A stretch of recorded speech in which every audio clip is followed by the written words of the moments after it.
નમસ્કાર મિત્રો, વિડીયોમાં તમારું સ્વાગત છે। મિત્રો, તમે ગબ્બર ઠાકોરને તો જાણતા જ હશો, જે સારા એવા ગીતકાર છે અને અર્જુન ઠાકોર સિંગર પણ છે। અને મિત્રો, આ એસએમ ઠાકોરને તમે જાણતા જ હશો, જેઓ ઇન્સ્ટાગ્રામની અંદર ઘણા બધાના રોસ્ટ વિડીયો બનાવતા હોય છે। અને મિત્રો, થોડા સમય પહેલા ગબ્બર ઠાકોર અને એસએમ ઠાકોરને વિરોધ થયો હતો, જેમાં મિત્રો એસએમ ઠાકોરે ગબ્બર ઠાકોરની માતાની અને ગબ્બર ઠાકોરની માફી માંગી હતી। પરંતુ મિત્રો, એસએમ ઠાકોર કહી રહ્યા છે કે એ માફી દબાવમાં આવીને માંગી હતી। તો મિત્રો, શાના કારણે એસએમ ઠાકોર વિરોધમાં આવ્યા છે, જુઓ આ વિડીયો।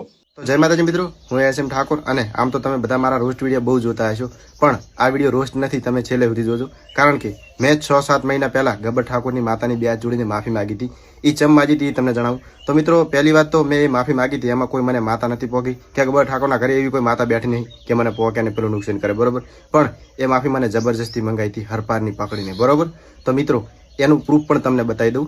શરૂઆતમાં જે વિરોધ થયો એમાં ગબ્બર ઠાકોરે મારી ચેનલમાં સ્ટ્રાઇક મારી। સ્ટ્રાઇક મારવાથી મારે મતલબ ઘરની બહુ પ્રોબ્લેમ સહન કરવી પડી અને ઘરના પણ મને બોલવા માંડ્યા કે તારો જે ધંધો છે, તારો જે તું કમાઈ ખાય છે, એ જ બંધ થઈ ગયું, તો તું આ વિરોધ કરીને કરીશ છું। તો મિત્રો, તો પણ મેં ઘરનું નહોતું માન્યું અને ગબ્બર ઠાકોરના વિરોધમાં હું વિડીયો બનાવવાનું ચાલુ હતું મારું। તો મતલબ એમાં હું સાચો હતો, પણ મારી એટલી ભૂલ કે મેં માફી માગી લીધી। જો કે મારે એની માફી નથી માગવાની, છતાં પણ માગી લીધી। એનું કારણ હતું કે મારા પપ્પા, મારા પરિવારના કોઈ પણ વ્યક્તિ બહાર નીકળે એટલે આ વ્યક્તિ એમને ધમકાવતો હતો કે તમારા છોકરાને ગમે ત્યારે અમે મારી નાખશું, ગમે ત્યારે એના હાથ પગ ભાજી નાખશું, બરોબર। અને એવું જ થયું મિત્રો। હું સાંજના સમયે મારા ઘરની બહાર નીકળ્યો, રાતના સમયે, એ ટાઈમ મારા ઉપર આ વ્યક્તિએ હુમલો કરાયો અને તમે ફોટા પણ જોઈ શકો છો, વિડીયો પણ જોઈ શકો છો, બરોબર। આ હુમલો ગબ્બર ઠાકોરે મારા ઉપર કરાયો હતો। અને બીજી વસ્તુ, આ વસ્તુ થયું મારી યારે, આ ઘટના બની, હું તો નહોતો ડર્યો કારણ કે મને મરવાની બીક છે જ નહીં, પણ મારા પરિવારના બી ગયા। એટલે મારા પપ્પા ગબ્બર ઠાકોરના ઘરે છે અને કીધું કે મારા છોકરાને આટલો જાતો કરો તમે, કોઈ એમાં અમે કરવા તૈયાર છીએ, છતાં હું નહોતો માનતો। પછી બીજે દિવસે મારા પપ્પા મને બે ઓપ્શન આપ્યો કે તું કાં તો આ બધું બંધ કરી દે, કાં તો અમે કીધું એટલું કરી, કાં તો આપણો પરિવાર, તું તારો પરિવાર જ છોડી દે, અમને બોલાવીશ જ ને। તો મિત્રો, મારી જોડે બે ઓપ્શન એ ટાઈમ વધ્યા હતા। એક ઓપ્શન એ હતું કે પરિવાર છોડી દઉં, કાં તો ગબ્બર ઠાકોરની માફી માગી લઉં। તો મિત્રો, પરિવાર તો કોઈને છોડવો ના ગમે, એ કારણથી ગબ્બર ઠાકોરના ઘરે જઈ ગબ્બર કેમ મેં માતાની માફી માગી। જો કે મને માતા નથી પહોંચી, છતાંય મેં માફી માગી, કારણ કે એ વ્યક્તિએ મને એવું જ કીધું કે તું મારી માતાની માફી માગ, મારી માતાની। આ વ્યક્તિ માતાના નામે ધૂતી ખાય છે, બાકી માતા જેવું મને કાંઈ નુકસાન નહોતું થયું।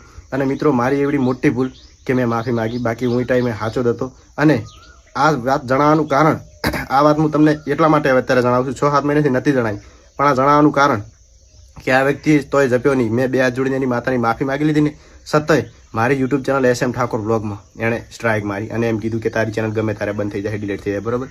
તો મિત્રો, એ ચેનલ મારી બંધ કરે એ પહેલાં મેં મારી બે ચેનલો મારી રીતે હાથે બંધ કરી દીધી, તમે જોઈ શકો છો, બરાબર। તો આ વ્યક્તિ એવો હશે કે હું સમાજને આમ કરું તેમ કરું। મિત્રો, ભલે હું સમાજને કાંઈ કામ ના આવતો, પણ સમાજનો કોઈ વ્યક્તિ આગળ આવતો હોય ને તો હું એને નડતો નથી।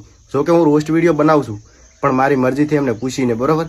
બાકી આ વ્યક્તિ ખોટો છે, નડે છે, બરાબર। તો આપણા સમાજમાં આવા વ્યક્તિની જરૂર છે જ નહીં। અને બીજું કે હવે ભલે મને મરવાનું હું પસંદ કરીશ, પણ આ વ્યક્તિના વિરોધમાં જ રહીશ, કારણ કે આ વ્યક્તિ જે મારો પરિવાર ચલાવતો હતો એ એના ઉપર જ પાટું મારી, બરોબર। કોઈ ગરીબ આગળ આવતો હોય આને ગમતું નથી। જો કે મને ખબર હતી કે મારી યુટ્યુબ ચેનલ આ નહીં આગળ આવવા દે, એના કારણથી મેં મારી રીતે બીજા ધંધા મેં ગોતી લીધા હતા। તો કે આમાંથી મને મારા ઘરનું એડ્યુજ એવું પડ્યું છે મારી જોડે, બરોબર।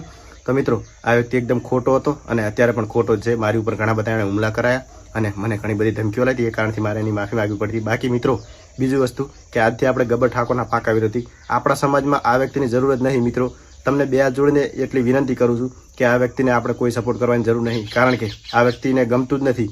બાબુ ઠાકોરની યુટ્યુબ ચેનલ ઉપર એણે સ્ટ્રાઇક મારી દીધી, મારી ચેનલ ઉપર સ્ટ્રાઇક મારી દીધી। વિક્રમ સોલંકી, કદાચ નામ સાંભળ્યું હોય છે, તો એ વ્યક્તિને પણ એણે ધમકી આપી હતી ગમે ત્યારે આ વ્યક્તિને અમે મારશું, બરોબર। તો એ વ્યક્તિને પણ આવું ઘણું બધું આવી રીતના ઘણા બધા આપણા સમાજના છોકરા છે, ઠાકોર જ છે, જેને આ વ્યક્તિ હેરાન કરે છે, તો આ યોગ્ય ના કહેવાય, બરોબર। હું તો મારી રીતે મારું કામ કરી રાખીશ, પણ મારી ચેનલે મેં આ વ્યક્તિના કારણે બંધ કરી દીધી છે, મને કાંઈ વાંધો નથી। પણ આજથી આપણે ગબ્બર ઠાકોરના પાકા વિરોધી અને મરવાનું પસંદ કરીશ, પણ એની માફી નહીં માગું। માતા જેવું એનામ કાંઈ છે જ ને, માતાથી કોઈ બિયાતા જ નહીં, બરોબર। આ વ્યક્તિ પહેલાં પ્રેશરમાં નાખે આપણને અને પછી એમ કે માતા મારી પહોંચી ઓમ તેમ, બરોબર।